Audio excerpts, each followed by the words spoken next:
And so on December 11th, next Wednesday, Rachel and I are going to do a webinar that I'm really excited about, where we show you something we debuted at Copy Chief Live on day 3, which is what we call the Freelancers Journey Timeline. 7 phases, actually 8 if we include phase 0, that I've identified now of a freelancer's journey, right? Phase 0 through 7, which is all this. Phase 0 is that what we talked about a minute ago, just that spark of, could I get paid for this? Is that even possible, right? I don't want to be part of the workforce. I don't want to work for, I hate being told what to do. I don't care who ate Daryl's lunch. Are we really having a meeting about who ate Daryl's lunch? I don't want to be a part of this. I want to call my own shots. That is phase 0. And then it's like, I found this thing called copywriting. That's exciting. How do I even go about getting paid for this? Prove that model. And then phase 7, all the way down at the end, is when you're done freelancing, you're not even working with clients anymore, doing everything by choice. You're consulting, you're creating products, you're getting paid, recurring revenue, you're building a legacy business. Obviously, a very long arc right there, right? So Escape Velocity is focused phase 0 through 3, which is prove the model and legitimize your business, right? So you're established now, you're getting steady work, you're in control of it, and then stabilizing your business, getting solid footing. That's where Megan is right here. Phase 3, not getting ups and downs.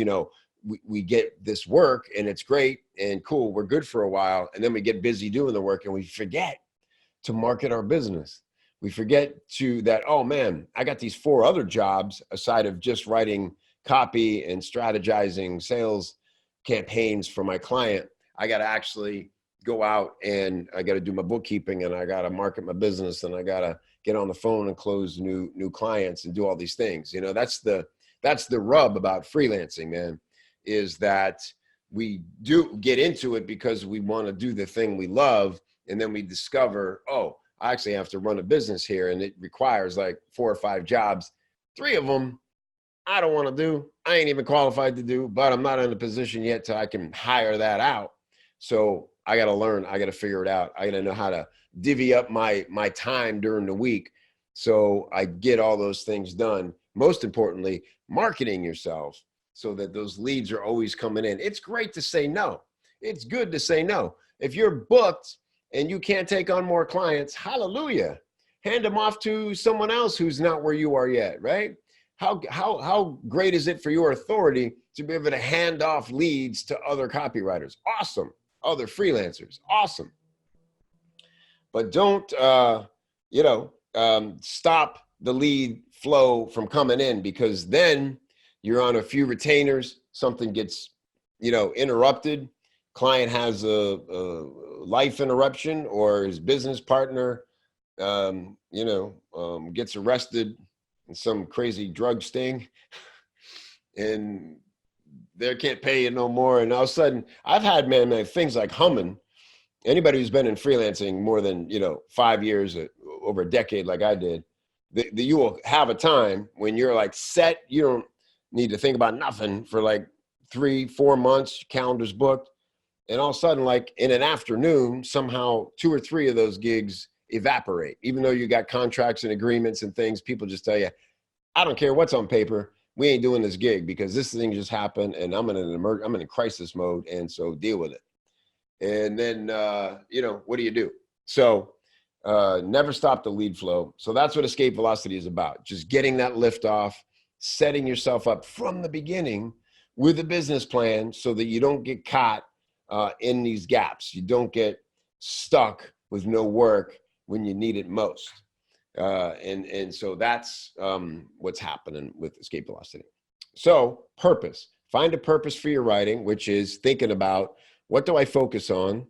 What should I be writing? What skills should I be developing that are going to become money skills that people will gladly pay for because these skills are in demand, rather than taking every course that comes along, getting stuck in what I call the confidence conundrum of never feeling like you're ready, that you're actually qualified to get paid. You get that imposter syndrome. Talked to somebody yesterday who should be well past the point of feeling qualified to go out and get clients. But every time they, go to reach out and, get in dialogue with potential clients, they start to think, so many people more qualified. Why would they pick me? What if they do pick me? Am I ready? Can I do it? Will I fail? Look, man, all those things are possible. And there are just moments as a freelancer where you're going to have to kind of, you know, uh, have some courage and look past all that doubt. Everybody dealt with it, man. Every single person on this call right now, every single freelancer in Copy Chief who comes to Copy Chief Live, we can all share our stories of that scary ass moment where we thought we were in over our heads. Kind of happens on every gig almost, to be honest with you. So you might as well figure out how to get past that. And the best way to do that is to have a plan, have accountability, have a support group who can talk you off the ledge, set you straight, and have your back. Know that you are not alone. Nobody writes alone, and you're not writing in a vacuum hoping it's right and good and going to get results. Because you got peers looking at it, giving you the green light and telling you, move ahead confidently, turn this into your client. I think it's going to do great. That's a game changer right there.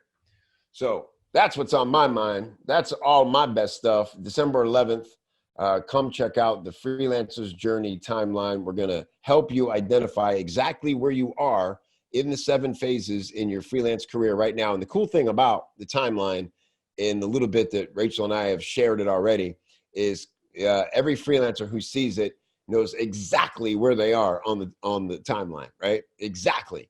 And they go, wow, okay, awesome. Because it's the first time you've ever had a chance to see it all laid out. That's what a career looks like. That's where I am. Why am I stuck there? How do I get to phase 4, 5, 6, right? Maybe sometimes there's something in phase 2 or 3 that you left undone, and you just need to go back and wallpaper that up a little bit and get it looking good, and then you're good to go, and then you excel, right? So it's pretty exciting to be able to share that with you.